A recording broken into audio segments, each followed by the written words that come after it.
Hello friends, welcome to the educational series on world-renowned scientists and technologists. We're going to study about Benjamin Franklin today, one of the most well-known and prominent scientists of the 18th century. Please watch till the end to learn about Benjamin. If you are new to the channel, kindly subscribe and click on the bell button to get our subsequent videos. Now let's watch this video. Josiah Franklin and his wife welcomed their 10th child on January 17, 1706. They named their baby as Benjamin. Josiah struggled very much to make ends meet as a soap and candle manufacturer. Benjamin was fondly called as Ben by everyone. He picked up reading at a very young age and attended grammar school and private instruction for a year each. His official schooling came to an end when he turned 10. Ben was to become a priest, at Josiah's wish. However, he was unable to pay for Ben's education. Ben, who loved to read, joined his brother James' publishing business by helping in set type and composing pamphlets. 12-year-old Ben would help James and then sell their goods on the streets. Ben's brother started the New England Courant, Boston's first newspaper, when he was 15 years old. Ben knew that James would never allow him to write for the paper, even though he wanted to. Ben thus started penning letters at night under the pen name of Silence Dogood, a fictitious widow. They quickly became huge hits, and everyone was curious about the identity of the true Silence Dogood. Ben acknowledged that he had been writing the letters all along after 16 letters. As everyone was praising Ben, James felt envious. James ended up behind bars as a result of his anti-government views. Ben was then left in charge of the paper for several issues. James was not appreciative of Ben when he was eventually let free. Rather, he began to trouble poor Ben and sometimes beat him up. In 1723, Ben chose to flee, since he could no longer bear it. So, Ben traveled to New York by boat in the hopes of finding employment as a publisher. After failing to locate employment, he crossed into New Jersey and took a boat to Philadelphia. Weary and hungry, Ben landed in Philadelphia early on a Sunday morning. He came upon a bakery and purchased 3 fluffy rolls. Carrying one under each arm and munching on the third, he walked up Market Street past the door of the Reed family. Ben rushed straight to the Reed's house in search of work as soon as he heard that they owned a print shop. Ben was fortunate enough to land the position as an apprentice printer for the Reed family. Ben made the decision to start his own business. So, he borrowed some money and launched a printing business. He performed so well that he was awarded contracts to work for the government and began to prosper in business.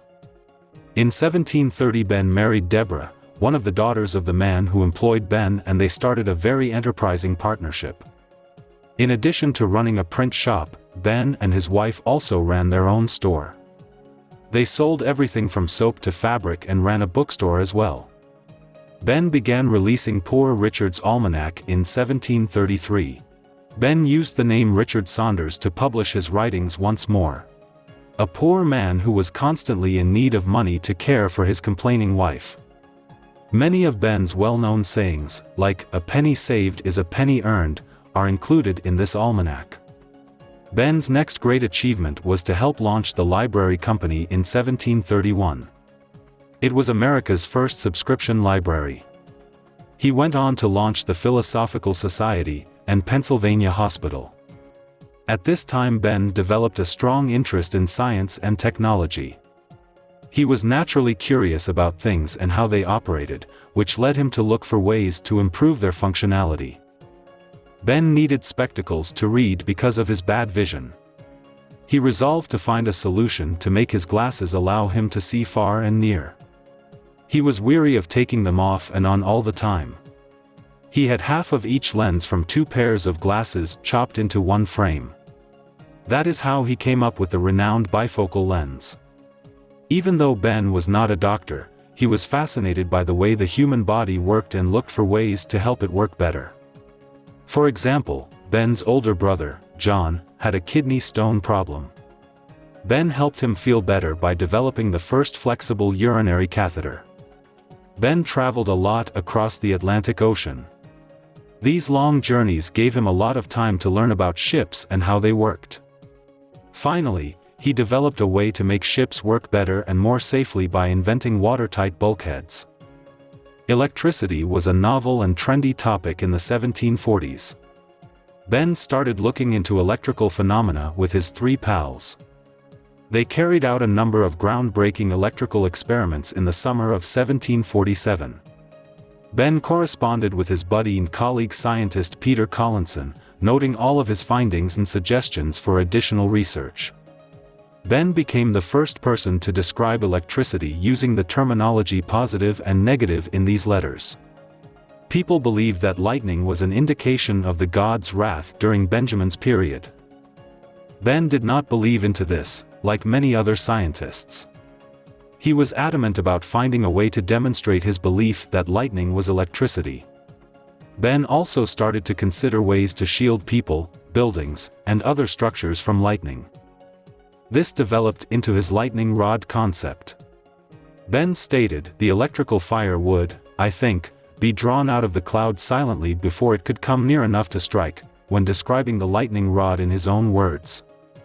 Ben made the decision to do his own lightning experiment in June 1752, 2 years later. He came to the conclusion that a kite may approach a storm cloud closely enough to be struck by lightning.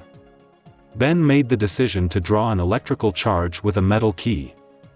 Thus, he fastened it to the kite and fastened the kite line to a silk ribbon that would protect his hand's knuckles. Ben shivered as the electricity shot through him when the lightning struck the kite.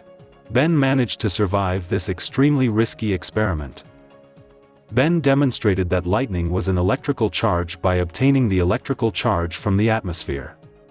William, his 21-year-old son, was the only person present when this happened. Ben kept coming up with new ideas. He created the iron furnace stove, which reduced the risk and required less wood to heat homes. The Franklin stove is the name given to the furnace stove he created. Ben had to plan routes for mail delivery when he was hired as a postmaster. He needed a method to keep track of the distance as he rode out in his carriage to measure the routes. He built a basic odometer himself and fastened it to his carriage. Benjamin Franklin was now a respected man in society. He soon entered politics and started working actively for America's independence from England. Ben was elected to the Second Continental Congress and worked on a committee of 5 that helped to draft the Declaration of Independence. Benjamin Franklin died on April 17, 1790, at the age of 84. Over 20,000 people attended the funeral of the man who they called a harmonious human multitude. Proof of this lay in the last public act that Ben did. He wrote an anti-slavery treatise in 1789. Ben was a printer, publisher, author, inventor, scientist and diplomat, all rolled into one. Next to George Washington, he will always remain the most famous 18th-century American. If you are new to the channel, kindly subscribe and click on the bell button to get our subsequent videos.